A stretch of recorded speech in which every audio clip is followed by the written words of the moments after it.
नमस्कार, बहुत स्वागत है आपका। आप देख रहे हैं भाग्य चक्र और मैं हूं आपके साथ शैलेंद्र पांडे। आज हम आपको वास्तुशास्त्र के कुछ सरल नियम बताएंगे और आपको ये बताएंगे कि अगर जमीन पर बना हुआ मकान है या छत पर बना हुआ फ्लैट है तो इनके वास्तु में किस तरह का अंतर होता है। सबसे पहले जानते हैं कि आखिर वास्तुशास्त्र होता क्या है और वास्तुशास्त्र जीवन पर असर कैसे डालता है, कैसे काम करता है। देखिए, वास्तुशास्त्र किसी निर्माण से संबंधित चीजों के शुभ और अशुभ फलों को बताता है। कोई भी कंस्ट्रक्शन हो, कोई भी निर्माण हो, उसकी शुभता क्या है, अशुभता क्या है, ये वास्तुशास्त्र बताता है। कोई निर्माण जो है, कोई कंस्ट्रक्शन जो है, उसके कारण अगर समस्या हो रही है तो उसके कारण को और उसके निवारण को भी बताता है। वास्तुशास्त्र भूमि, दिशाओं और ऊर्जा के सिद्धांत पर काम करता है। और जैसे कुंडली में हम 5 तत्वों को संतुलित करते हैं, वैसे ही वास्तुशास्त्र में भी 5 तत्वों को संतुलित किया जाता है। वास्तुशास्त्र बड़ी प्राचीन विद्या है। इसको वर्तमान आधार पर समझना आवश्यक है, क्योंकि वर्तमान में बिल्डिंगों का निर्माण, कंस्ट्रक्शन का तरीका बदल गया है। पहले इतनी इतनी ऊंची 24-24, 25-25 फ्लोर के निर्माण नहीं होते थे।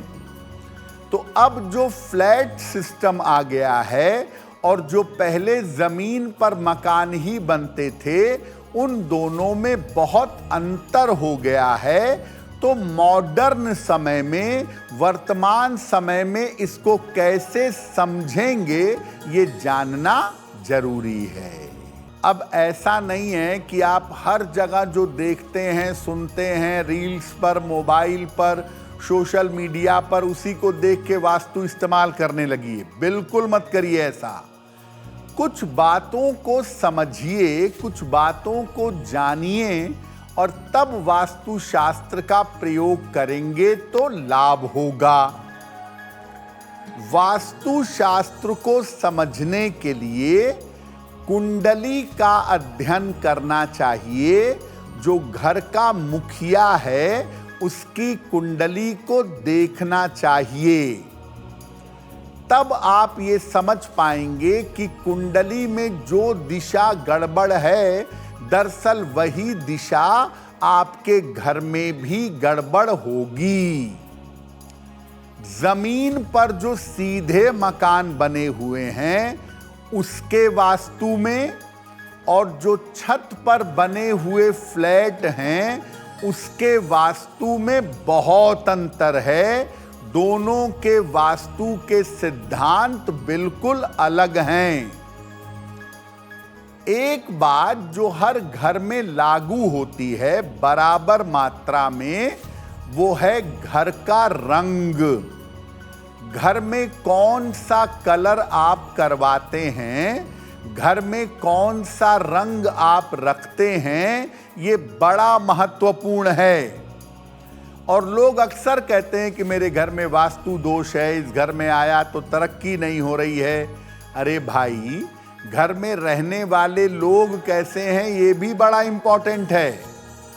जिस घर में 24 घंटे कलेश होता हो, जिस घर में मांस मदिरा का प्रयोग होता हो, जिस घर में गलत तरीके से धन आता हो, उस घर का वास्तु कितना भी अच्छा हो, घर में कभी भी सुकून नहीं मिलेगा।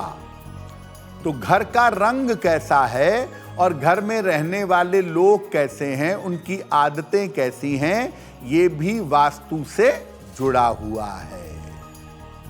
अब ये जानते हैं कि जो घर है उसके वास्तु शास्त्र में किन छोटी छोटी बातों का ध्यान रखना चाहिए। आपके घर की मुख्य दिशा क्या है, इसका ध्यान जरूर रखिए। घर से निकलते समय आपका चेहरा जिस दिशा में होता है वही आपके घर की मुख्य दिशा है। सूर्य के प्रकाश का ध्यान जरूर रखिए। घर में थोड़ा बहुत ही सही, लेकिन सूर्य का प्रकाश आना चाहिए। और घर के मुखिया की जो कुंडली है, घर के मुखिया के जो ग्रह हैं, उसके हिसाब से घर के वास्तु का तालमेल जरूर देख लीजिए। और अगर घर में कोई गड़बड़ी है तो हर जगह तोड़ फोड़ मत करिए। रंगों का प्रयोग करके, कलर का प्रयोग करके आप वास्तु को बेहतर कर सकते हैं। घर के पूजा स्थान का और सीढ़ी का बहुत ध्यान रखें। पूजा करते समय आपका चेहरा अगर पूरब या पश्चिम हो तो ज्यादा बेहतर होगा। और घर छोटा हो या बड़ा हो, घर में एक पूजा स्थान होना चाहिए। और घर में नियमित रूप से अगर पूजा उपासना करें तो लाभ होगा। तो घर का वास्तु, जो मकान जमीन से सीधे ऊपर तक बने हुए हैं, जो मकान ग्राउंड फ्लोर से आपके पास है, ग्राउंड फ्लोर पर आप रहते हैं, उसके वास्तु के बारे में हमने आपको बताया। अगर आप फ्लैट में रहते हैं, चाहे अपर ग्राउंड फ्लोर में रहते हो, फर्स्ट फ्लोर पे, सेकंड फ्लोर पे, 13वें फ्लोर पे, 15वें फ्लोर पे, तो उसमें वास्तु शास्त्र में किन बातों का ध्यान रखेंगे।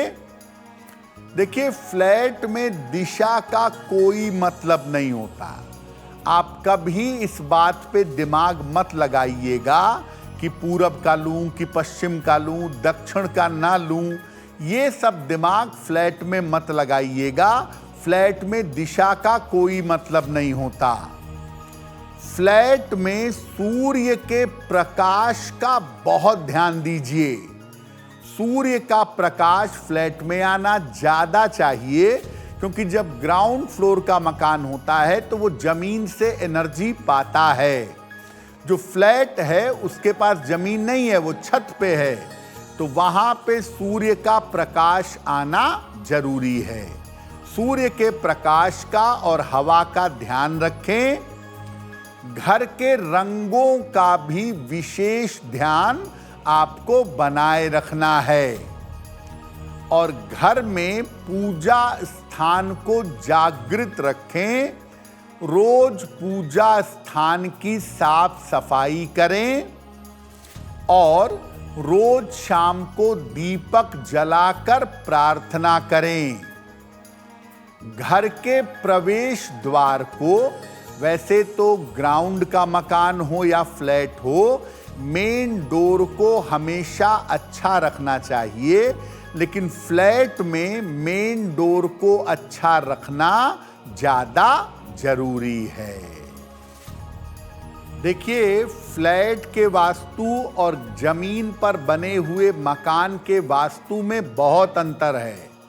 इसीलिए फ्लैट के ईशान कोण में अगर टॉयलेट बना हुआ है, फ्लैट में अगर डायरेक्शन घर का दक्षिण है, या फ्लैट में जिस कमरे में आप सोते हैं उसी से सटा हुआ टॉयलेट है, या टॉयलेट वाली दीवार के दूसरी तरफ किचन आ गया है, इस तरह की चीज़ों को लेके फ्लैट में परेशान मत होइए, क्योंकि फ्लैट स्पेस को एडजस्ट करते हुए बनाया जाता है। उसमें सबसे महत्वपूर्ण है सूर्य का प्रकाश और वेंटिलेशन। अगर आपके फ्लैट में सूर्य का प्रकाश नहीं आता है, आप कितने भी वास्तु का पालन कर लें, आपको दिक्कत जरूर होगी। देखिए, ऐसी पौराणिक मान्यता है कि माता लक्ष्मी का प्राकट्य समुद्र से हुआ था और शंख भी समुद्र से ही निकलता है। शंख का प्राकट्य भी समुद्र से हुआ था। इसीलिए समुद्र से चूंकि दोनों का जन्म हुआ है, इसीलिए शंख को लक्ष्मी जी का भाई माना जाता है। और ऐसा मानते हैं कि जिस घर में शंख होता है, नियमित रूप से शंख बजाया जाता है, वहां पर दरिद्रता नहीं आती है।